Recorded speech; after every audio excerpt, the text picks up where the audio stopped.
जी बहुत बहुत स्वागत है शो पे। नमस्कार सर। Sir good morning. बहुत वेरी गुड मॉर्निंग। जी जी मजेदार सिचुएशन बन रही है। इस बार अपन वापस बोल सकते हैं TGIF।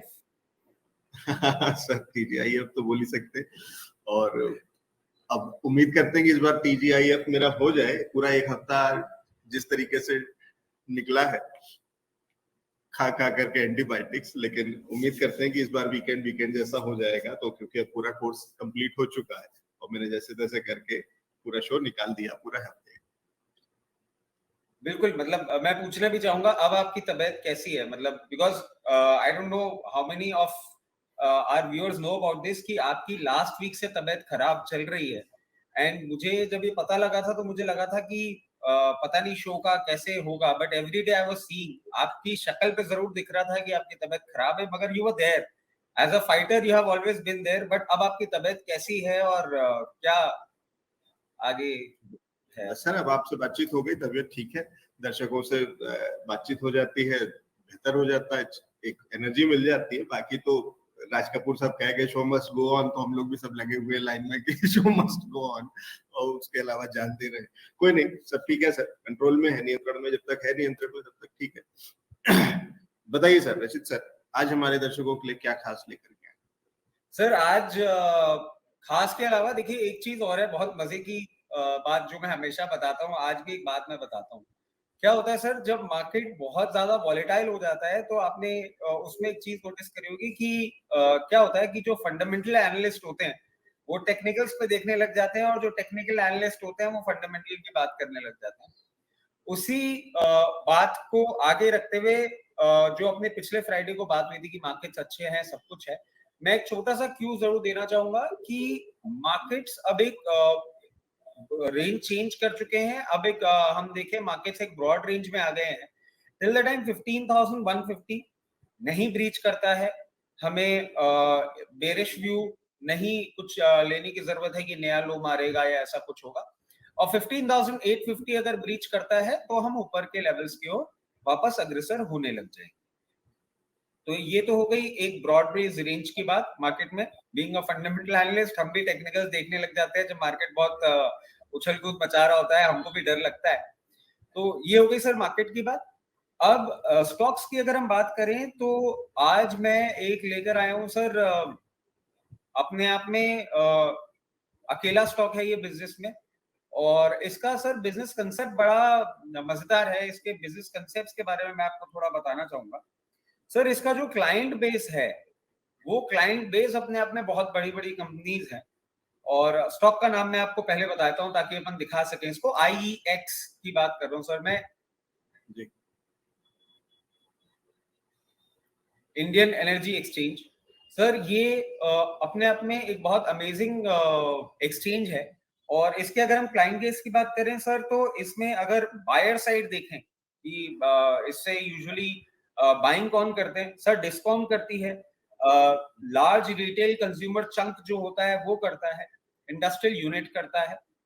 और अब एक साइड बायर है तो हम सेलर भी समझे कौन है सर। सेलर में पावर जेनरेटिंग कंपनीज, ये जितनी भी अपने लिस्टेड कंपनीज हैं जो पावर जेनरेट करती हैं और आगे बेचती हैं, वो उसका वन ऑफ द सेलर्स हैं। और इंडिपेंडेंट पावर प्लांट्स जो होते हैं सर छोटे छोटे, वो भी इस एक्सचेंज में आके और अपना पावर का ट्रांजैक्शन करते हैं। और डिस्कॉम्स, अगेन कुछ डिस्कॉम्स कहीं से पावर खरीदती हैं, कहीं पावर बेचती हैं, जहां पावर महंगा बिक रहा होता है वहां बेचती हैं, जहां सस्ता मिल रहा होता है वहां से खरीद लेती हैं। तो सर इसका अगर हम बिजनेस मॉडल समझें, इसका काम क्या है, ये बेसिकली पावर ट्रेडिंग कराती है सर आपको। जो पावर यूनिट्स होते हैं उनकी ट्रेडिंग होती है, और आगे उनकी फिजिकल डिलीवरी कैसे फीजिबिलिटी होती है उसमें प्रोसेस में रहती है। अगर समझेंगे इसमें इसका क्या फायदा होता है सर, तो इसका फायदा होता है इन टर्म्स ऑफ ट्रांजैक्शन। जैसे हर एक्सचेंज, चाहे अपना NSE हो गया, BSE हो गया, MCX हो गया, इन सबको कमाई का मौका कैसे मिलता है, एक्सचेंज में जितने ट्रांजैक्शन होते हैं उस हिसाब से इनको कमाई का मौका मिलता है। सिमिलरली इस पे जितना पावर ट्रांजैक्शन होता है उस हिसाब से इनको कमाई का मौका मिलता है। सर इसमें एक और अमेजिंग बात यह है कि इंडिया में अभी तक दो ही कंपनीज ऐसी हैं जो इस बिजनेस में हैं। एक तो सर आपका IEX हो ही गया, और इसके इसमें अगर आप देखें दूसरी कंपनी जो है वो है power exchange India limited. I am sure बहुत कम लोगों ने इसका नाम सुना होगा, क्योंकि IEX आज के टाइम में 95% जो बिजनेस है वो कमांड कर रही है। और जो इसमें अगर हम देखें तो इसका ट्रांजैक्शन फी जो है वो करीबन 84% है इसके टोटल रेवेन्यू का। उसके अलावा 5% इसको एनुअल मेंटेनेंस, जो एनुअल सब्सक्रिप्शन कॉन्ट्रैक्ट्स होते हैं उनमें भी मिलता है। तो उस हिसाब से देखा जाए तो अच्छा ट्रांजैक्शन, जितना पावर डिमांड बढ़ेगा, जितना पावर का वैल्यू बढ़ेगा, जितना पावर का ट्रांजैक्शन बढ़ेगा, इसका रेवेन्यू ग्रोथ होता रहेगा। उस तरीके से देखा जाए तो कंपनी अच्छी है। और इन दोनों कंपनीज में से अकेली लिस्टेड कंपनी है ये, तो इसका भी एक इसको बेनिफिट मिलता है। अगर और हम इसकी चीज देखें सर, तो इसका जो प्रॉफिट ग्रोथ है लास्ट 3 ईयर का वो 17.48% रहा है, तो वो भी अपने आप में डिसेंट है। ROE देखें तो 48.72% है। और अगेन हमारी वही मुहिम कि हम ज्यादा से ज्यादा डेट फ्री कंपनी अपने व्यूअर्स के पास लेकर आए। वर्चुअली डेट फ्री कंपनी है, इसके ऊपर कोई डेट बर्डन भी नहीं है। और ऑपरेटिंग मार्जिन जो है सर वो 78.73% है। कैश कन्वर्जन साइकिल जो है इसकी, जो हम पिछली 3-4 कंपनियों में भी बात कर चुके हैं, कैश कन्वर्जन साइकिल भी इसकी बहुत अच्छी है। 1.95 डेज है सर। तो 2 दिन की कैश कन्वर्जन साइकिल, मतलब बिजनेस जो कर रहे हैं आपको पेमेंट भी बहुत टाइमली मिल रहा है। और ऐसे इंस्टीट्यूशंस में जब आप काम कर रहे हैं तो आपका पेमेंट डिफॉल्ट होना अपने आप में बहुत एक मुश्किल बात हो जाती है। इसके साथ सर अब हम वापस बात करते हैं हमेशा की तरह नेगेटिव। तो सर नेगेटिव यही है कि पास 3 साल का जो इसका रेवेन्यू ग्रोथ है वो सर 11.25% करीब है, जो कि रिलेटिवली थोड़ा लो है। But in time to come, जैसे जैसे पावर डिमांड बढ़ती जा रही है, जैसे जैसे हम देख रहे हैं जो सिचुएशन डेवलप होती जा रही है, इवेंचुअली इसमें ट्रांजैक्शंस बढ़ेंगे। और ये कंपनी का जो रेवेन्यू अभी थोड़ा सा आपको कम बढ़ता हुआ दिख रहा है, ये आगे बढ़ेगा और कंपनी अच्छा काम कर सकती है। अब सब हम बात करें कि किन लेवल्स पे इसमें बाइंग करें, तो करंट लेवल्स जो है 170 175 यहाँ हम बाइंग इनिशिएट कर सकते हैं। और इसके अलावा फिर हम हमेशा की तरह एक और लेवल निकालते हैं बाय मोर का। ये वो लेवल ऐसा है जो मैं समझता हूँ कि चांसेस है नहीं आए। मैं बहुत ब्लीक चांसेस मान रहा हूँ इस लेवल के खुलने के, मगर अगर आता है तो हम सबको प्रिपेयर्ड रहना चाहिए। मार्केट वॉलेटाइल है सर। वो लेवल खुलेगा 136 रुपीज का। 136 पे अगर ये काउंटर आता है तो हमको बाय मोर इनिशिएट करना है, अदरवाइज नहीं करना है। अब हम इसके टारगेट ले लें सर, तो टारगेट इसका फर्स्ट टारगेट मैं अच्छा खासा ले रहा हूँ इसके साइज के हिसाब से। पहला टारगेट सर होगा 286 और दूसरा टारगेट होगा 360। ठीक है, तो लेकिन जी सर आप ये कह रहे हैं कि करंट लेवल्स पे बिल्कुल नहीं खरीदना? नहीं, मैंने बोला आपको 170 175 लेवल्स पे खरीदे। अच्छा, और वो 136 क्या है और खरीदना और बाय मोर जो होता है ना सर अपना कि बाय अगर मोर।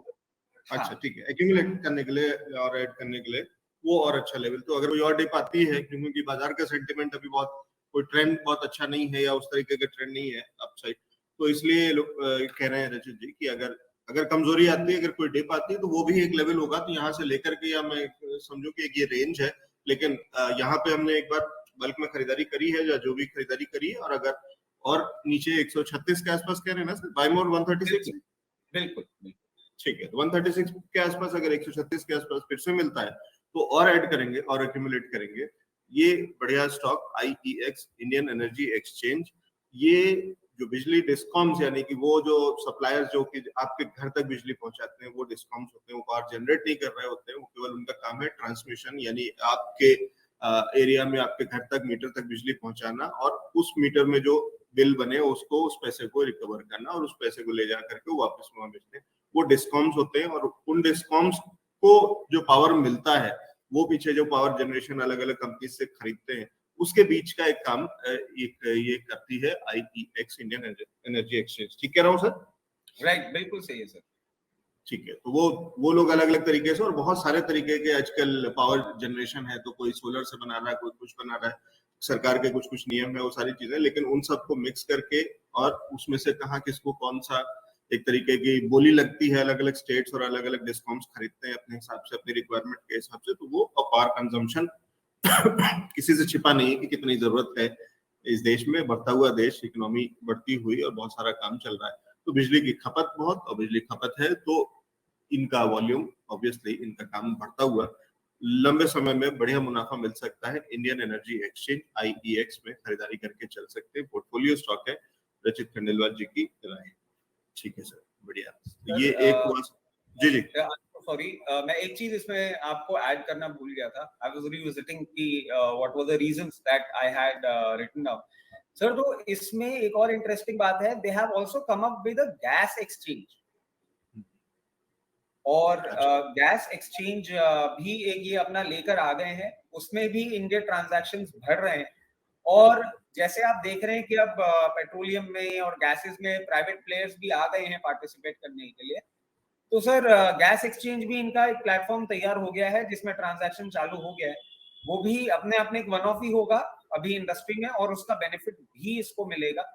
अभी तो पावर ट्रांजैक्शन मेन इनका रेवेन्यू जनरेटिंग मॉडल है, but as soon as gas exchange grows and starts functioning quite well, वो भी इसका रेवेन्यू में ऐड होगा। तो ये वन ऑफ ये एक पॉइंट था जो मैं नहीं बता पाया था, तो I just wanted to add it for.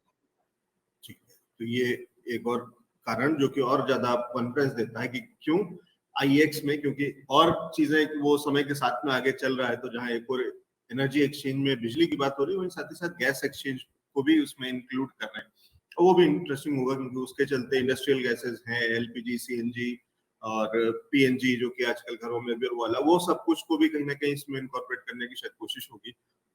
उसका भी एडवांटेज IEX को मिलेगा। बढ़िया।